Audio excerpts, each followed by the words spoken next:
भूलने की बीमारी। अनंतपुर में सिद्धय्या नाम का एक व्यक्ति था। उसको चांदनी नाम की एक बेटी है। सिद्धय्या उस गांव के जमींदार के घर मुनीम जी का काम करता है। चांदनी को कोई भी काम नहीं करने देता, क्योंकि चांदनी को भूल जाने की बीमारी है। यह विषय गांव वालों को पता नहीं है। चांदनी की भूलने की बीमारी गांव वालों को पता चलने से उसकी शादी होने में मुश्किल होगी सोचकर सिद्धय्या डर के ये बात छुपाता है। इस तरह दिन बीतने लगे। एक दिन चांदनी दिखाई नहीं देती, तब सिद्धय्या बहुत डरने लगा। बेटी, कहाँ चली गई चांदनी बेटी? मैंने कहा ना घर छोड़कर नहीं जाने को। अभी मैं क्या करूं भगवान, कहाँ ढूंढूं? इतने में पड़ोसन पार्वती भागते हुए सिद्धय्या के पास आती है। भैया, तेरी बेटी। वो अभी गांव के अंदर गई बहन। मेरी बेटी रानी है, रानी, बिल्कुल मेरे जैसे। बस करो भैया, वो मेरे घर में खर्राटे लेके सो रही है। ओह, मुझे यकीन नहीं हो रहा। चलो जाके देखते हैं। दोनों मिलके चांदनी के पास जाते हैं। चांदनी खर्राटे लेके सोई रहती है। उसे देख के सिद्धय्या को बहुत गुस्सा आता है। अरे चांदनी, उठना, यहाँ क्यों सोई हो? हमारा इतना बड़ा घर है, लेकिन ये बेकार पार्वती के घर क्यों सोई हो? क्या भैया, बेकार घर कहते हो? ध्यान से सुनो भैया, मेरे घर को कुछ मत कहो। इतने में चांदनी नींद से उठती है। आंखें खोले बिना ही शरीर निचोड़कर बातें करना शुरू करती है। अरे पिताजी, क्या हुआ? थोड़ी देर सोने दीजिए ना। सुबह सुबह वो चुड़ैल पार्वती मामी हमारे घर क्यों आई? उससे आप क्यों बात कर रहे हो पिताजी? ढांढकर उसे भगाइए ना, वरना मैं भगाऊं क्या पिताजी? अरे अरे, मेरे घर आके बाप बेटी ज्यादा बोलने लगे। तब चांदनी आंखें खोलकर देखने पर पार्वती और सिद्धय्या दोनों झगड़ा कर रहे थे। उन्हें देखकर घबराकर वहां से बचकर उसके घर चली जाती है। उसे देखकर सिद्धय्या और पार्वती झगड़ा करना बंद करके चांदनी को देखते हैं। चांदनी चले जाने पर सिद्धय्या भी घर वापस चला जाता है, लेकिन पार्वती गुस्से से सिद्धय्या को देखने लगी। उसके अगले दिन चांदनी जमींदार के घर जाती है। चांदनी बेटी, तेरे पिता को क्यों सता रही हो बेटी? वो घर में मच्छर ज्यादा है ना जमींदार साहब। आप जल्दी से हमारे घर के पास रहे नाला को साफ कराइए। उसके साथ साथ हमारे बाथरूम को भी साफ कीजिए। 50 रुपए ज्यादा दूंगी, ठीक है ना? काम जल्दी हो जाना चाहिए, वरना मैं नहीं छोड़ूंगी। ये कैसी बातें कर रही हो चांदनी? तू पागल हो गई क्या? सुनो सिद्धय्या, सिद्धय्या, एक बार इधर आओ, जल्दी आओ। हाँ साहब, बताइए। तेरी बेटी क्या कह रही है, सुने क्या? मैं नाला साफ करने वाला जैसा लग रहा हूँ क्या? तेरी बेटी मुझे तेरे घर का बाथरूम साफ करने को कह रही है।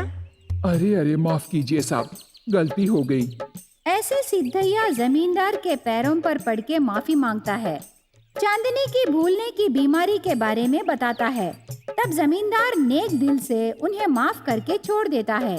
चांदनी को घर लाकर सिद्धय्या एक चेन से उसके हाथ बांध देता है। अरे पिताजी, मैं पैरों में पहनने के लिए चेन पूछी, लेकिन आप हाथों को लाए। ये भी बहुत अच्छे हैं पिताजी, पर थोड़ा वजन है। अरे हो, तुझे डर भी नहीं है रे? तू हर बार मुझे फंसाती रहती हो। परसों वो पार्वती से झगड़ा रखी और आज जमींदार के पैरों पर पड़ना पड़ा। तुझे भूलने की बीमारी है तो घर में बाहर कदम मत रखो। मेरी बात तू बिल्कुल नहीं सुन रही और घर से बाहर जा रही हो। तू मुझे जिंदा देखना नहीं चाहती हो क्या? माफ कीजिए पिताजी, आज से घर के बाहर नहीं जाऊंगी। खाना खाने के बाद ये चेन डालिए पिताजी, अभी मैं जाके खाना पकाऊंगी। ये चेन जरा खोलिए। मेरे पिताजी बहुत अच्छे हैं, गुस्से में भी आपका चेहरा महाराज जैसे है पिताजी। ऐसे सिद्धय्या की तारीफ करके ऊपर उठाने पर चेन खोल देता है। तब चांदनी खाना बनाना शुरू करती है। बेटी, आज थोड़ा अच्छा सब्जी बनाओ। बगीचे में बहुत ताजे सब्जियां हैं, अच्छे से बनाओ। ठीक है पिताजी। चांदनी बगीचे में जाकर पिता क्या बोला भूल जाती है। ताजे सब्जियों के बदले में वहाँ रहे छोटे छोटे पत्थर लाके स्टोव पर रख के पकाना शुरू करती है। थोड़ी देर बाद सिद्धैया बेटी क्या कर रही है देखने आता है। तब चांदनी कर रहे काम को देखकर चौंक जाता है। अरे अरे, ये क्या? ये तो मुझे डुबा देगी। हे भगवान, मुझे क्यों सजा दे रहे हो? अभी क्या हुआ पिताजी? मैं आपके लिए ताजे सब्जियां लाके खाना बना रही हूँ ना। देखिए ना, क्यों मुझे डांट रहे हो? तू सब्जियों से नहीं, पत्थरों से सब्जी बना रही है रे। बगीचे में जाकर सब्जियों के बदले में पत्थर लाई हो। इसकी भूलने की बीमारी से मैं पागल हो रहा हूँ। एक काम कर, वो पत्थर से तेरा सर फोड़ ले। ऐसे सिद्धैया गुस्से से कह के वहाँ से चला जाता है। वो जमींदार के घर जाने पर जमींदार घबराया रहता है। सिद्धैया, हमारे गांव से बच्चे गायब हो रहे हैं। सब लोग घबरा रहे हैं। तेरी बेटी को संभाल के देखो। ठीक है साहब, उसे डांट के आया। बेचारी वो रो रही होगी। मैं देख के आता हूँ साहब। सिद्धैया घबराकर घर जाता है। घर के बाहर चांदनी पकाने के लिए उपयोग किए पत्थरों को देख के रोती रहती है। क्यों रो रही हो बेटी? तू पैदा हुई ना तो मुझे रोना है। ऐसे पत्थरों से सब्जी बनाओगी करके मैं नहीं सोचा। पिताजी, मैं सब्जियां ही लाई, पर वो पत्थरों में कैसे बदल गए मुझे पता नहीं। पिताजी, देखते रहिए, मैं इन पत्थरों का क्या करती हूँ। ऐसे कह के चांदनी एक के बाद एक पत्थर दूर दूर फेंकने लगी। वो सब पत्थर उनके घर के सामने बच्चों को चुराए चोर को लगते हैं। पत्थर लगने पर चोर चिल्ला के बेहोश होकर गिर जाता है। तब बच्चे वहाँ से बचकर चांदनी के पास आ जाते हैं।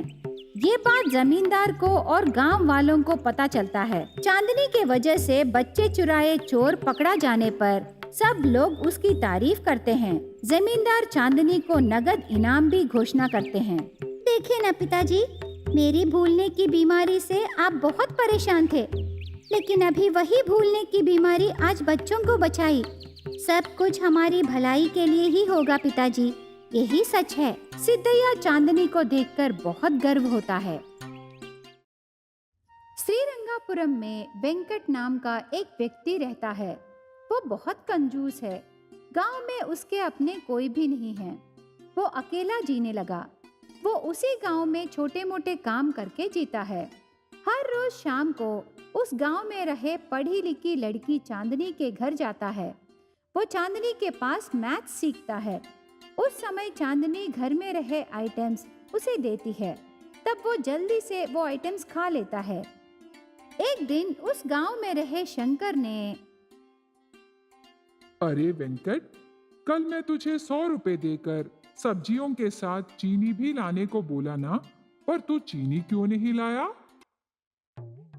साहब, सब्जियों के दाम बढ़ गए हैं। आपके दिए पैसे उसी के लिए काफी हो गए, तो चीनी कैसे लाऊं साहब? ये क्या रे? कल सुबह सुब्बू बोला कि सब्जियों के दाम बहुत कम है, लेकिन तुम ऐसे क्यों कह रहे हो? साहब, आजकल सुब्बू झूठी बातें कह रहा है। आप उसकी बातों पर यकीन मत कीजिए। मैं आपके लिए ही बहुत दूर जाकर सब्जियां लाया साहब, पर आप ऐसे मेरा अपमान करके प्रश्न पूछने से मैं सुन नहीं सकता। अरे अरे, रोना बंद करो वेंकट, मैं तो यूं ही पूछा। ये लो, ये 20 रुपए लेकर कुछ खा लो।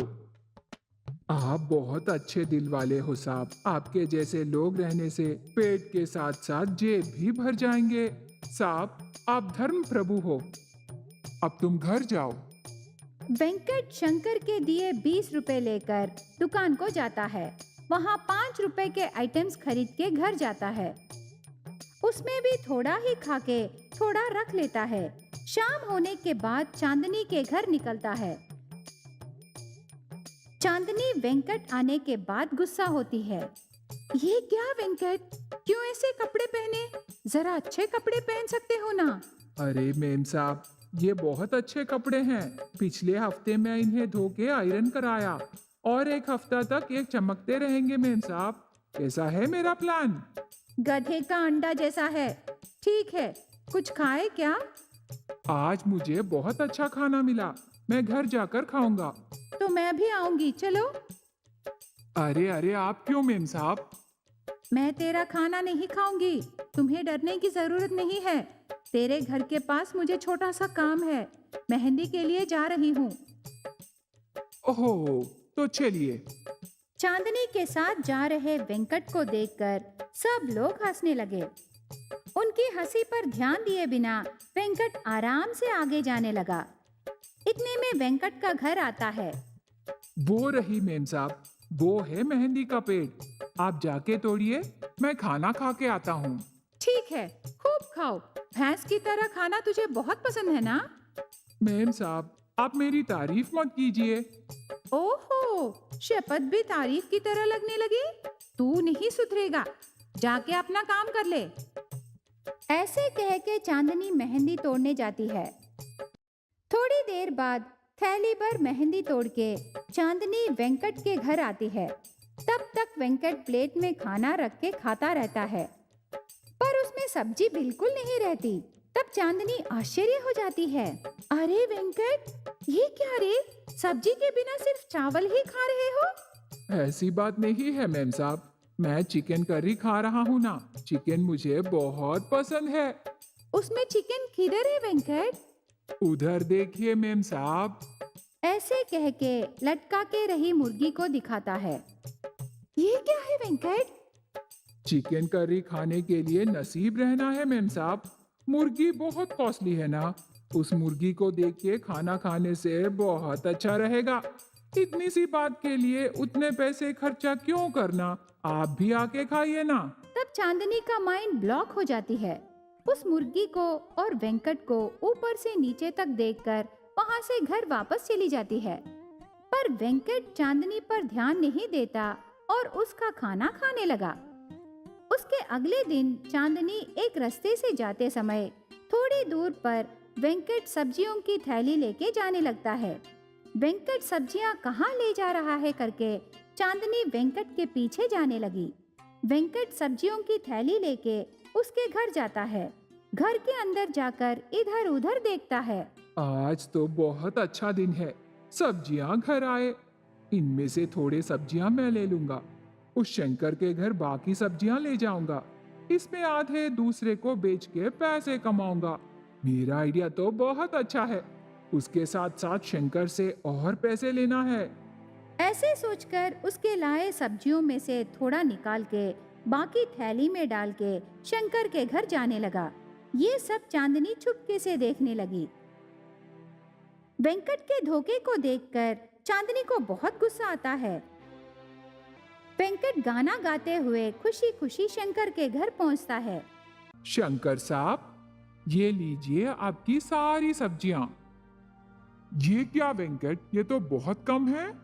सब्जियों के दाम बहुत बढ़ गए साहब। हर रोज ये बात आपसे कह के मेरा गला दर्द होने लगा। शायद आप भूल रहे हो। ठीक है रे, गुस्सा क्यों होते हो?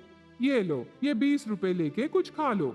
ऐसे कह के शंकर पैसे देते समय चांदनी बीच में रोकती है। तब वेंकट थोड़ा घबरा जाता है। क्या हुआ मेम साहब?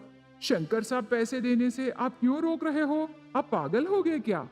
बस करो वेंकट, हर समय झूठी बातें कहते हो। मैं तुम्हें कंजूस ही सोची, पर तुम तो धोखेबाज निकले। क्या हुआ बेटी, सीधा सीधा बोलो ना। ये आधे सब्जियां छुपा के आधे ही आपको दे रहा है चाचा। बाकी सब्जियां बेच के ये पैसे कमा रहा है और वो आपके पास से भी पैसे ले रहा है। नहीं मैम साहब, मैं ऐसे बिल्कुल नहीं करूंगा।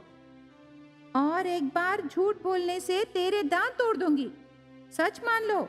याद रखो, मैं तेरी मैथ्स टीचर हूँ। मेरे सामने झूठ बोल रहे हो? इसे छोड़िए मत चाचा, इसको सबक सिखाना है। नहीं बेटी, इसे छोड़ दे। मैं तेरे गुस्से को समझ सकता हूँ, पर इसके बारे में मैं बहुत पहले ही जानता हूँ। मुझे मालूम है ये मुझे धोखा दे के पैसे ले रहा है। बेचारा, इसके अपने कोई भी नहीं है। मुझे धोखा दे के लिए पैसों से वो अपना पेट भर रहा है सोच के मैं ही उसे छोड़ दिया। शंकर वो बात कहने पर वेंकट के आंखों में आंसू आ जाते हैं। तब शंकर के पैरों पर पड़ता है। मुझे माफ कीजिए साहब, माफ कीजिए मैम साहब। मेरे अपने कोई भी नहीं है ना। इसीलिए कल के दिन मेरी जरूरतों के लिए मैं पैसे बचा के रखा साहब। देखो वेंकट, कंजूसी अलग है। मेहनत करके कमाए पैसों को तुम खुद के लिए छुपाए रखना कंजूसी है, लेकिन दूसरों के पैसे चुराना धोखा है। तुम ऐसी गलती दोबारा मत करो। ठीक है मैम साहब, ऐसी गलती मैं कभी नहीं करूँगा।